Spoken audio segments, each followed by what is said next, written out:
Relaciones filogenéticas de los textos de Cantares. Salvador Reyes, Instituto de Investigaciones Bibliográficas, Universidad Nacional Autónoma de México. Deseo iniciar con una enfática aclaración. Lo que expondré el día de hoy no es propiamente una ponencia original con datos nuevos, sino más bien la presentación de algunas ideas y propuestas de rutas de investigación en torno a un manuscrito ya ampliamente estudiado, de tal suerte que quedaré agradecido con sus consideraciones y comentarios. Omitiré muchos detalles de referencias bibliográficas que con gusto puedo resolver si me hacen llegar sus inquietudes por medio del seminario. Antecedentes bibliográficos e historiográficos. Entre los grandes tesoros patrimoniales resguardados en la Biblioteca Nacional de México se halla el manuscrito misceláneo Cantares Mexicanos, signado con el registro 1628 bis. Está conformado por 13 opúsculos, 11 de ellos en náhuatl y 2 en español.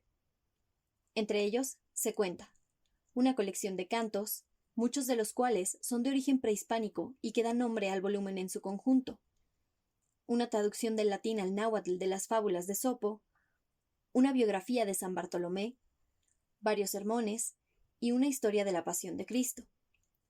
Su importancia reside en ser uno de los registros más ricos y diversos de la lengua náhuatl a través del alfabeto latino.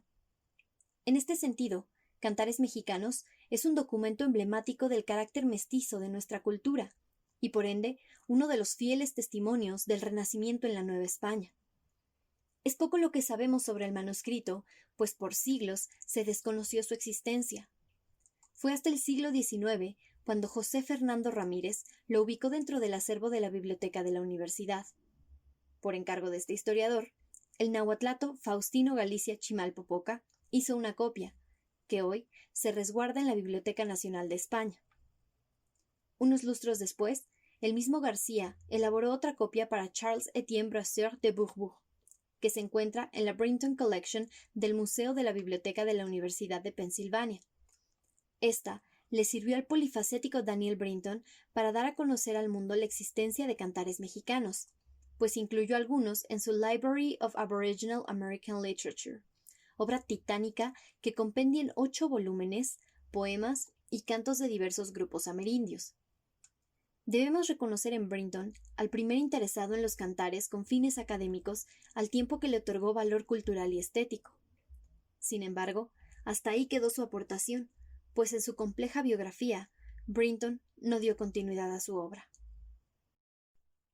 El caos político que experimentó México durante el siglo XIX tuvo consecuencias fatales para las instituciones que resguardaban acervos bibliográficos que, entre invasiones y guerras intestinas, vieron mermados sus acervos, por destrucción o sustracción.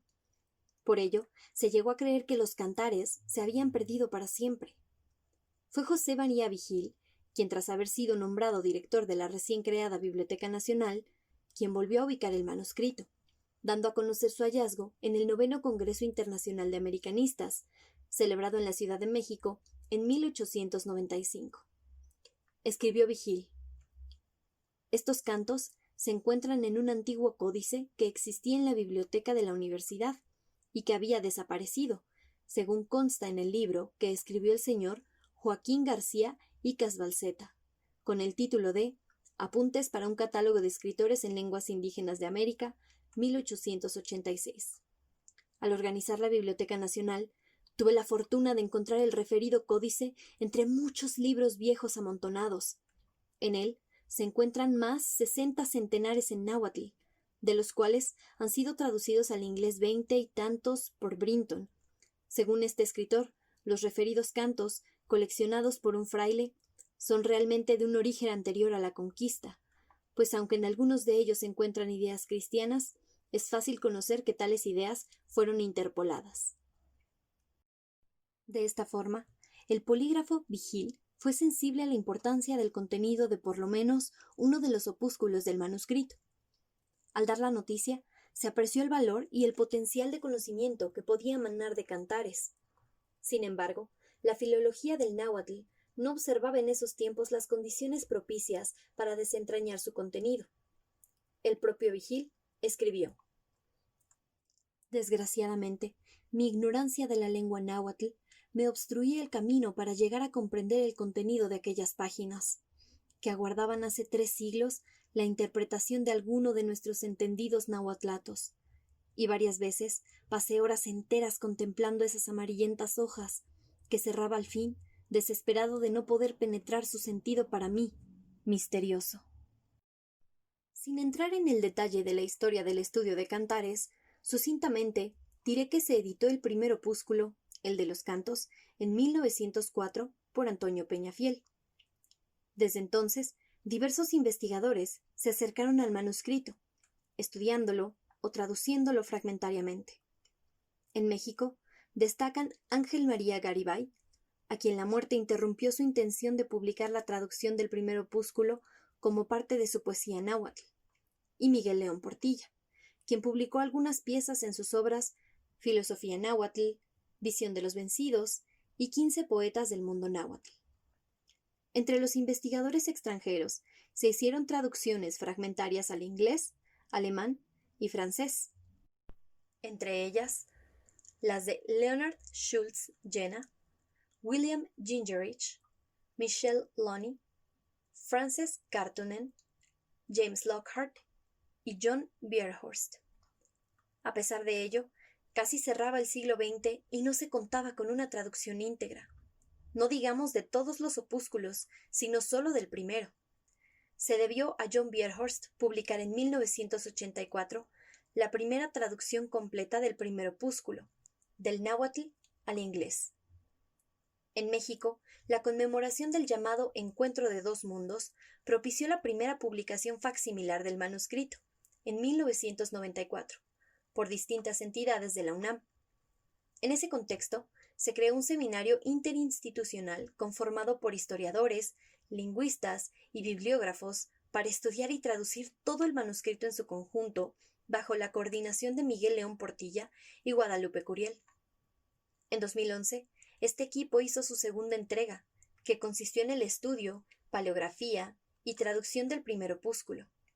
Fue entonces que se tuvo por primera vez una versión completa al español de ese cancionero náhuatl, en parte de origen prehispánico y en parte colonial. Por fin se conocieron en español muchas piezas hasta entonces ignoradas de la poesía náhuatl. Fue así como se pudo aquilatar en su justa dimensión la importancia de Cantares como zócalo de las letras mexicanas. Años después, en 2019, apareció la tercera entrega del seminario, que consistió en la transcripción, traducción y estudio de otros 11 opúsculos, restando a la fecha solo la entrega correspondiente a la Pasión de Cristo. La nómina incluida en esta tercera entrega es Calendario mexicano, latino y castellano, Ascensión Hernández de León Portilla. Arte adivinatoria, Ascensión Hernández de León Portilla. Aquí comienza el modelo ejemplar dedicado al sacramento del completamente recto recibimiento. Berenice Alcántara y Federico Navarrete. Plática indiferente para donde quiera. Thomas Smith Stark. Este es el plan que ha bajado del cielo. Rafael Tena. Señor, mi hija acaba de morir, pero ven, impón tu mano sobre ella y vivirá. Patrick Johansson. Mateo 9. Sin título. Patrick Johansson. Sed santos, porque yo, vuestro Dios, soy santo. Patrick Johansson. Lev 19. Meditación sobre la muerte y el fin.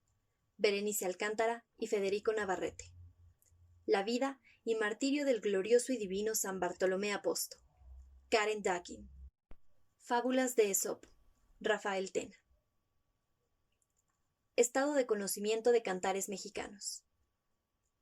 Cada una de estas colaboraciones enunciadas, tanto de la segunda como de la tercera entrega del seminario, contienen aportaciones notables que en conjunto nos dan un panorama certero sobre las motivaciones para elaborar este volumen misceláneo y algunas luces sobre posibles autores y la temporalidad en la que pudo haber sido elaborado. Hoy sabemos que fue elaborado en el contexto de la evangelización y del rescate de algunos saberes ancestrales de los nahuas, a finales del siglo XVI y principios del XVII. También podemos asegurar que en su elaboración participaron personajes como Fray Bernardino de Sahagún y Antonio Valeriano, como veremos adelante. En conjunto, estas certidumbres abren las puertas a nuevas preguntas y premisas de investigación. En una perspectiva de conjunto, podemos establecer que estas diversas fuentes documentales cuentan con algunos elementos de unidad en cuanto a autoría, influencias y posibles traslados. Un paréntesis. La escritura mixta de los nahuas durante el periodo colonial. La adquisición del alfabeto entre los nahuas y las consecuencias culturales y sociales de este hecho es una parcela de la historia que aún tiene muchas ideas para sembrar y más preguntas por cosechar. Una revisión panorámica de la escritura de los nahuas nos muestra que durante el periodo colonial, el sistema nativo perduró hasta el siglo XIX, si bien paulatinamente perdió fuerza y al final fue totalmente desplazado por el uso del alfabeto. Este sistema perduró porque se adaptó a la nueva circunstancia colonial, echando mano de sus recursos para expresar nuevos términos y conceptos. Así, contamos con un universo documental amplio, distribuido en un nutrido conjunto de repositorios en México y el extranjero. Muchos de estos documentos conservan rasgos de la tradición escrituraria nativa, sobre todo del tipo topónimos, antropónimos, sistemas de numeración y medición del espacio y del tiempo, en mapas y calendarios, que se combinan con glosas latinas, es decir, documentos con escritura mixta. Los registros alfabéticos fueron producto, en primera instancia, de las descripciones sistemáticas que hicieron los frailes de las lenguas amerindias en general y del náhuatl en particular. Artes de la lengua, vocabularios y manuales de su uso se imprimieron en las ciudades de México y Puebla. El náhuatl gozó de los beneficios de la imprenta como ninguna lengua en el Nuevo Mundo. Pero no fue solo el tipo impreso el utilizado para atrapar el pensamiento de los nahuas tras la conquista. El manuscrito, por su propia naturaleza, fue sin duda de un impacto y trascendencia enorme, que no hemos ponderado. Consideremos que durante las primeras décadas coloniales, la imprenta novohispana no producía en cantidad en función de la demanda. Su promotor, Zumárraga, estaba consciente de eso, y por ello promovió la creación de centros de escritura, que dado el costo de su manutención, tampoco pudieron haber sido numerosos. En un primer momento, se establecieron colegios y conventos en Culhuacán, Azcapotzalco, Texcoco, Huexotzingo, Cholula, Puebla y Tlaxcala, destacando en este conjunto el Imperial Colegio de Santa Cruz de Tlatelolco. Hipotéticamente, en un segundo momento, se agregaron sitios como Malinalco, Cuernavaca y otros sitios por identificar. La documentación generada por los nahuas en su propia lengua es tan vasta que abarca una amplia diversidad tipológica, legal y religiosa, en apego a los formatos de la administración colonial, como testamentos, pleitos y mercedes de tierra, defensa de derechos comunitarios, solicitudes de tasaciones de tributos, cuentas de cajas de comunidad, etc. Literaria, lírica y dramática, como villancicos, pastorelas, obras laicas, cuentos y tradiciones orales, y relatos históricos en diversos géneros, anales, establecimientos de linajes, fundaciones de pueblos, incluyendo títulos primordiales, y otros tipos documentales. Es necesario recalcarlo, la lengua náhuatl es afortunada por la cantidad y riqueza de sus registros escriturarios. Nos queda develar cómo ocurrió que los nahuas se apropiaron y refuncionalizaron el uso de la escritura occidental, qué espacios culturales fue ocupando y qué funciones sociales desempeñó al grado de contar no solo con documentos concebidos en los centros de producción textual, sino también con documentos que se fugan del canon de las instituciones. Así, tenemos documentos que podemos insertar en la cultura popular, por ejemplo, relatos de peregrinaciones que denostan el poder de los mexicas o versiones casi idolátricas de la pasión de Cristo, con paisajes de libre interpretación de los evangelios por parte de los nativos. De esta forma, este breve paréntesis tiene por objeto llamar la atención sobre el estudio de lo que podemos llamar el libro manuscrito en lenguas indígenas, particularmente en náhuatl. Ahora bien, lo expuesto hasta ahora nos da pie a cuestionarnos sobre las razones para suponer que existen relaciones filogenéticas entre los textos nahuas mencionados como objetos elaborados en centros de producción textual, que hemos adoptado llamar scriptorium, retomando el término occidental. Relaciones filogenéticas de los textos nahuas en el siglo XVI. Para sugerir que Cantares se vincula con otros documentos, algunos conocidos y otros hipotéticos, podemos partir de una simple observación del manuscrito. Podemos notar claramente que el texto en su conjunto cuenta con una caja de texto más o menos regular y que las manos que intervienen en él a lo largo de los distintos opúsculos son las mismas, con excepción del último opúsculo de la Pasión de Cristo. Un rasgo fundamental del manuscrito es la limpieza y cuidado de la escritura, que cuenta con muy pocos testados, señal de que muy probablemente se trate de un traslado, incluso quizá para impresión. ¿En qué se sustenta este dicho? Dos elementos apuntalan la sugerencia. El primero es que el manuscrito observa una composición que podemos calificar editorial. Tras la portada, el manuscrito inicia con un encabezado con una letra de mucho mayor tamaño, con carga de tinta y letra redonda, a manera de título, Cuicapeucayotl, que significa comienzo de los cantos. Dato que no es gratuito por dos razones. La primera, porque es la primera pieza del cancionero, y la segunda, porque el canto expone las motivaciones sagradas para detonar la creación lírica, cuyo argumento es el ingreso de un sacerdote a un cerro sagrado donde para dialogar con lo divino debe ofrecer flores, es decir, el mismo argumento del Nican Mopohua, cuyo autor, Antonio Valeriano, hoy sabemos que participó en la elaboración de los cantares.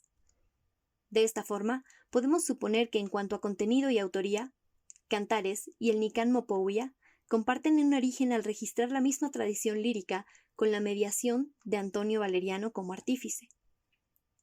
Por otra parte, los opúsculos en castellano del calendario y la arte adivinatoria corresponden a fragmentos del Códice Florentino, y se distinguen del resto de los opúsculos de Cantares por contar con láminas jeroglíficas. Por esta característica, podemos calificar el manuscrito como mixto. Ascensión Hernández sugiere que estos opúsculos debieron ser copiados bajo el cuidado de Sahagún en 1585. El calendario corresponde a los primeros 18 capítulos del libro segundo del Códice Florentino, que lleva el título de Segundo Libro, que trata del calendario, fiestas y ceremonias, sacrificios y solemnidades que estos naturales de esta Nueva España hacían a honra de sus dioses. Sin embargo, la versión de Cantares está incompleta, pues faltan las láminas correspondientes a 8 veintenas. Por su parte, el arte es un traslado de la columna en castellano de los 31 primeros capítulos del libro cuarto titulado Comienza el libro cuarto, de la astrología judiciaria o arte adivinatoria indiana, del libro cuarto de la Historia General de las Cosas de Nueva España, o si se quiere, Códice Florentino. Al igual que el calendario, el arte está inconcluso, pues termina con el 18º signo del calendario y con una palabra de reclamo, imagen. Faltan 2 signos, el 19º y el 20º, como si el amanuense no hubiese terminado de copiar todo el contenido del florentino. A pesar de que la última foja escrita cuente con su reclamo, señal de que la labor sería continuada y que por alguna razón no pudo concretarse, como lo apunta Hernández. Versiones previas de las 2 variantes del conteo del tiempo de los nahuas aparecen ya en los códices matritenses, de tal forma que ahora podemos vincular a Cantares con el rico corpus saguntino. Desde tiempos de Garibay, se sabía con certeza que el primer opúsculo de Cantares está estrechamente relacionado con el manuscrito conocido como Romances de los Señores de la Nueva España, otro cancionero náhuatl, resguardado en la Nettie Lee Benson Collection de la Universidad de Texas en Austin. Como lo demostró Garibay, en los volúmenes de poesía náhuatl, dichas fuentes comparten un buen número de piezas, aunque con algunas variantes en las composiciones, señal de la existencia de una tradición canónica de la lírica náhuatl, y señal también de que es poco probable que una colección sea traslado de la otra. En este caso, su relación consiste en ser registro de una misma expresión. Finalmente, se han ubicado por distintos estudiosos varias versiones de las fábulas de Esopo en lengua mexicana. Por lo menos hay dos versiones de la traducción, la de Cantares y otra, dividida a su vez en dos. Una parte en el manuscrito santoral en mexicano, 1476, de la Biblioteca Nacional de México, y la otra en el santoral de la Biblioteca Bancroft de la Universidad de Berkeley. Si bien aún es necesario hacer cotejas de detalles como la ortografía utilizada en este conjunto de documentos, de las figuras retóricas del náhuatl que pueden prestarse entre sí y de las fuentes comunes de inspiración, lo expuesto en esta ocasión propone que pueden rastrearse rasgos comunes entre documentos tempranos para reconstruir la forma en la que los nahuas cultos de colegios y convento se apropiaron del alfabeto y lo usaron para registrar el modo en que percibían y se adecuaban a la nueva circunstancia histórica colonial.